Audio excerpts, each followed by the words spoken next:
Ya, oke sahabat. Nah, sudah berada di samping saya. Beliau adalah seorang pilot, mantan pilot ya. Bapak Kapten Zivki Priatelna. Priatelna. Okay. Priatelna. Cap, saya akan sebut Cap dulu ya. Pertanyaan yang pertama, memang sudah niat jadi pilot zaman dulu atau itu nggak sengaja? Oke.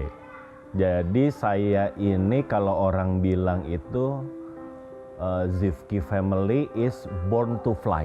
Papa saya pilot, fighter di TNI AU. Dan kalau saya jalan, kita pergi kemana naik pesawat, papa saya nggak pernah izinkan saya ada di kabin penumpang. Kami ini selalu dititipin di kokpit. Kita jadi air minded kan, jadi air minded kan, ngelihat suasana di kokpit, ngelihat gini, wah keren banget pilot gitu kan ya. Apa yang Kapten rasakan saat itu ketika uniform pertama kali dipakai, lalu kemudian masuk di kokpit yang pertama kali? Jadi jangankan uniform airline ya, yang pertama kali paling berkesan itu adalah first solo. First solo itu artinya kita sudah boleh bawa pesawat sendiri.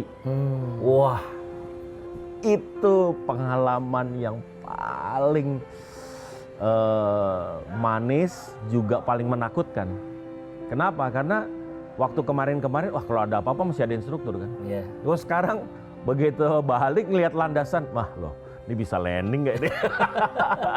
Tapi setelah melewati itu semua ada rasa yang begitu luar biasa ya. Jadi passionnya ininya, ya saya ketemu yang menjadi passion saya.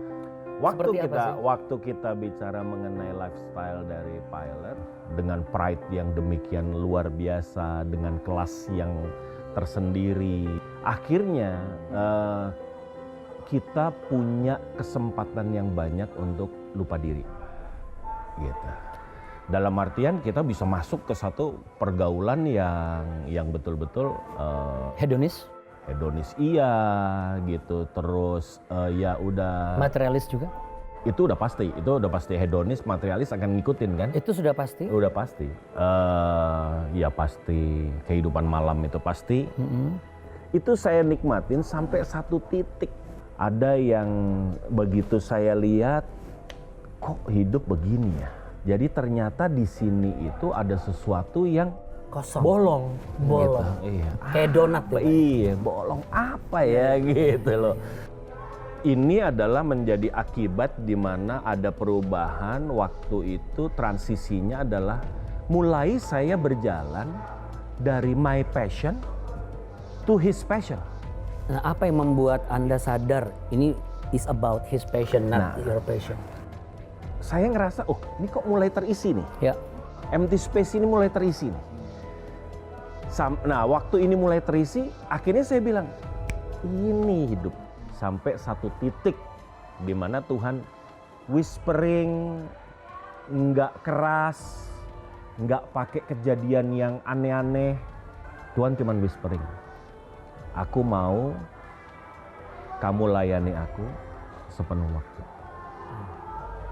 Jadi sahabat, kalau kita bicara mengenai kehidupan beliau, seorang pilot yang sudah dibentuk dari kecil, sesuai dengan passionnya, berkarir dan semuanya berjalan dengan baik. Ya, tapi ini bukan bicara mengenai hidup kita sebenarnya, karena ternyata passion kita kalau tidak sejalan dengan apa yang Tuhan taruh, menimbulkan satu kekosongan di dalam diri kita. Sampai di ujung pencarian beliau ini adalah beliau menemukan satu hal. Sampai beliau ketemu dengan pasangan hidup, proses, dan kemudian beliau jalani sampai akhirnya beliau membangun hubungan intim dengan Tuhan dan berani mengambil satu komitmen. Ini nanti kita akan ngobrol, termasuk juga anak-anak kandung beliau. Ya, finally Cap, di hadapan saya sudah ada putra dan putri kandung Kapten, walaupun -1 karena yang satu berada di Bandung yang bernama Natasha. Oke. Apa yang kamu rasakan dari sisi seorang anak ketika seorang ayah kamu yang sudah jadi katakanlah secara manusia, bukan gengsi ya, tapi ada pride-nya gitu, tiba-tiba menemukan turning point dan juga membalikkan segala keadaan menjadi 180 derajat, ada protes nggak di situ?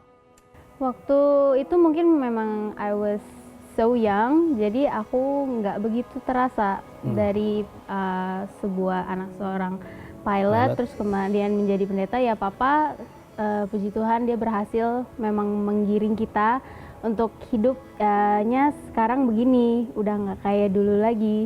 Kita mulai dari nol lagi sama Tuhan. Ezra, Kalau dari saya sih, apa yang papa lakukan selama dia menjadi pilot dan sesudah tidak menjadi pilot, itu kayak sama aja. He still be the best father ever.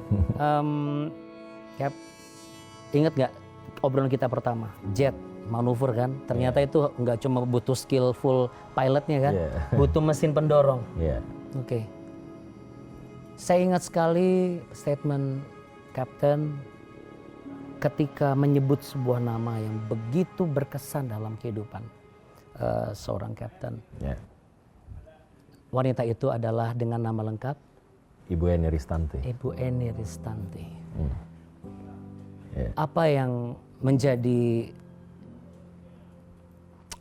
katakanlah sesuatu yang berharga di diri seorang Ibu Eni Ristanti?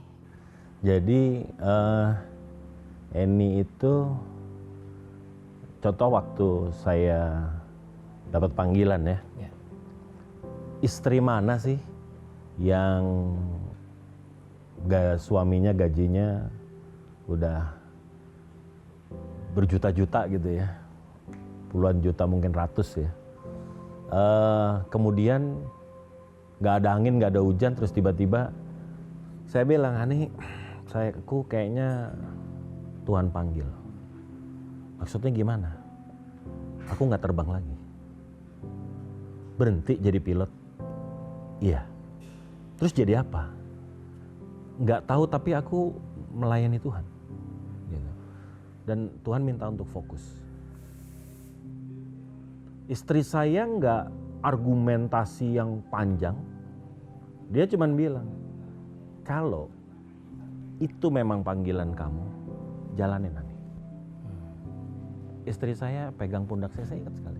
Dia pegang, Ani,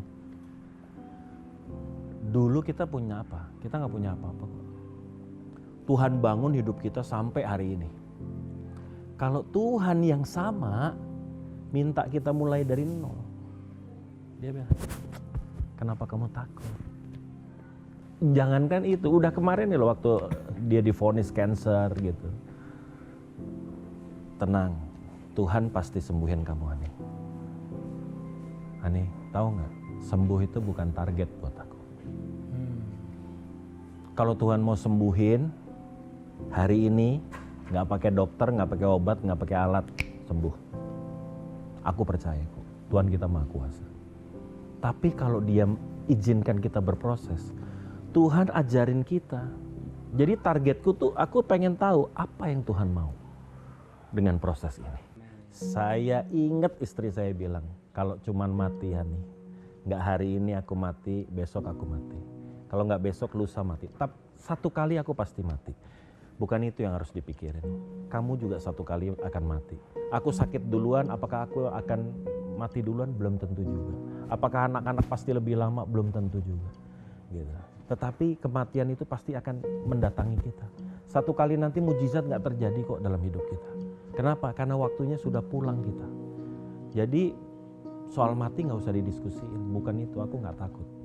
Karena aku tahu. Makanya hari Selasa dia meninggal, hari Sabtu dia pamit-pamitnya dengan kata-kata yang indah. Dia cuma bilang, Hani, aku pulang ya. Boleh ceritakan tanggal berapa itu? 12 Agustus. 12 Agustus? Jam 11 pagi. 12 Juli. Jam 11 pagi. Jam 11 pagi 2022 baru. 2022. Iya. Kalau Tuhan kasih kesempatan untuk say something untuk Mama, dan Mama melihat, what would you say right now? Mama will always be my guardian angel, as always, as forever gitu. Kayak she always in my heart, she always talk to me whenever I need her gitu. Oke, Phoebe, kalau ada Mama di depan kamu, apa yang kamu katakan? It's okay. I miss you, of course, and Sorry. Walaupun even though you're not physically around, but I can always feel you near me. And like I always say, I'll always cherish you wherever I go. I love you. For a good example, for a good husband and a good father. What would you say, Captain? What I want to say cuman satu. Thank you very much for being the best wife. Wow. Waktu momen Natal bersama dengan almarhum, kesan Natal itu apa sih artinya bagi keluarga Captain ini? Iya. Secara mungkin diwakili. Saya bilang bahwa Natal itu esensinya adalah titik balik perubahan. Tahun aja berubah dari sebelum Masehi ke sesudah Masehi. Yeah. Perjanjian saja berubah dari perjanjian lama ke perjanjian baru. Artinya person yang mengalami Natal, bukan merayakan Natal, mengalami Natal, dia akan mengalami perubahan.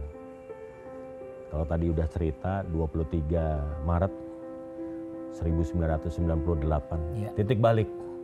Saya selalu bilang, di situ adalah Natal pribadi. Secara buat saya. personal. Secara personal di dalam hidup saya. Kenapa? Karena disitulah titik balik semuanya sampai hari ini.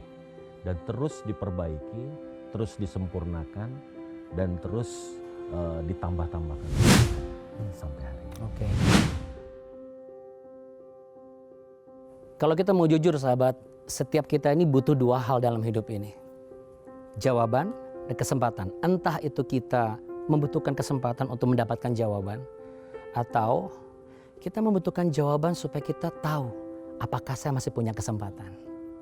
Apapun itu bentuknya. Tapi saya mau katakan saat ini adalah kesempatan Anda. Untuk apa? Untuk telepon ke nomor yang ada di layar Anda saat ini. Itu nomor Sabado 4. Kalau Anda bertanya, oke saya telepon nih, lalu apa yang saya dapat? Anda akan mendapatkan sahabat baru. Anda akan mendapat kesempatan itu. Dan dari kesempatan itu yang Anda ambil, Anda utarakan seluruh isi hatimu, lalu engkau akan mendapatkan jawabannya. Apapun yang kita capai hari-hari ini, di momen Natal ini, apakah kita masih merasakan sesuatu? Saya mendapat nilai yang luar biasa. Ini bukan bicara mengenai perayaan. Ini bicara mengenai mengalami. Karena untuk itulah Allah turun ke dunia dari roh menjadi daging. Lahir dari perawan suci Maria di kandang domba yang hina untuk apa? Mengalami. Mengalami apa? Kehidupan manusia. Supaya setiap manusia yang benar-benar menerimanya dan mengalami Yesus Kristus dalam kehidupannya. Momen Natal sebagai momen kelahiran baru pengharapan. Apakah kita saat ini sedang merasakan aku sendirian? Iya, kita tidak bisa menolak ketika kita harus kehilangan sesuatu atau seseorang yang paling berharga atau paling kita kasih dalam hidup kita. Sama seperti kita tidak pernah menolak kan kalau Tuhan kasih berkat, kasih mujizat, kasih pekerjaan. Lalu kenapa kita menolak ketika kita harus kehilangan orang yang kita kasihi? Hanya karena apa? Aku kini sendirian. Tapi satu kebenaran yang mau saya sampaikan. Inilah momen yang harus engkau alami, saudaraku. Engkau enggak sendirian. Ada Yesus yang menyertaimu. Bisa saja sesuatu yang berharga dalam hidupmu atau seseorang yang kau kasihi mungkin secara fisik tidak bersama engkau lagi. Tetapi di dalam hatimu penyertaan Tuhan Yesus itu nyata sampai hari ini. Coba engkau letakkan tangan di dada, pejamkan mata, rasakan detak jantungmu berdetak. Saya mengatakan itu langkah kaki Tuhan di dalam hidupmu, saudara. Mungkin dia tidak bersamamu lagi. Tapi Yesus tetap menyertaimu. Saya akan berdoa untukmu. Arahkan hatimu kepada Tuhan. Semua yang letih lesu beban berat. yang kehilangan, yang sedih, yang mungkin merasakan bahwa ini momen Natal yang tidak sebagaimana yang saya rindukan. Tetapi satu hal, Tuhan sudah lama merindukan Anda untuk kembali melekat bersama dengan Dia. Bukan hanya sekedar merayakan Natal, tetapi mengalami Natal. Dan saya perkatakan di dalam nama Tuhan Yesus Kristus, sebagaimana Yesus lahir di tengah-tengah situasi yang begitu menakutkan dan penuh dengan kecemasan, saya mau perkatakan, engkau tidak lagi diliputi oleh kecemasan dan kekhawatiran akan masa depanmu, tidak lagi diliputi oleh rasa kehilangan orang yang kau kasihi, sebab saat ini juga, ikuti kata-kata saya, aku perkatakan, katakan sama-sama dengan saya, aku perkatakan, Yesus Kristus lahir di dalam hatiku. Dialah Allah yang menyertaiku sekarang sampai pada kesudahannya. Aku serahkan masa depanku ke dalam tangan Tuhan. Aku maksimalkan apa yang aku punya dan aku izinkan keterlibatan tangan kuasa Tuhan turut campur untuk menyelesaikannya bagiku, bagi keluargaku, bagi keturunanku kemudian, dan bagi masa depanku. Dan semuanya bagi hormat dan kemuliaan Tuhan. Aku mendekat kepadamu lagi Tuhan. Aku mau melekat kembali padamu. Dalam nama Tuhan Yesus. Katakan sama-sama dengan saya, amin. Amin. Iya. Jadi ternyata saudara, kalau ada masalah, bukan berarti Tuhan tegur saudara. Tapi sebenarnya Tuhan panggil saudara. Dia sudah memanggil engkau berkali-kali. Dan melalui program ini, pastikan engkau datang kembali kepadanya dan menyelesaikan apa yang Tuhan percayakan dalam hidupmu. Percayalah, hidupmu dan hidupku adalah mahakarya dari tangan Tuhan yang akan indah pada waktunya. Di momen Natal ini, saya mengucapkan selamat Natal. Selamat menikmati Natal, mengalami Natal, dan akhirnya merayakan dalam kebahagiaan bersama dengan kasih Tuhan dan keluarga yang masih ada di antara kita saat ini. Tuhan Yesus memberkati.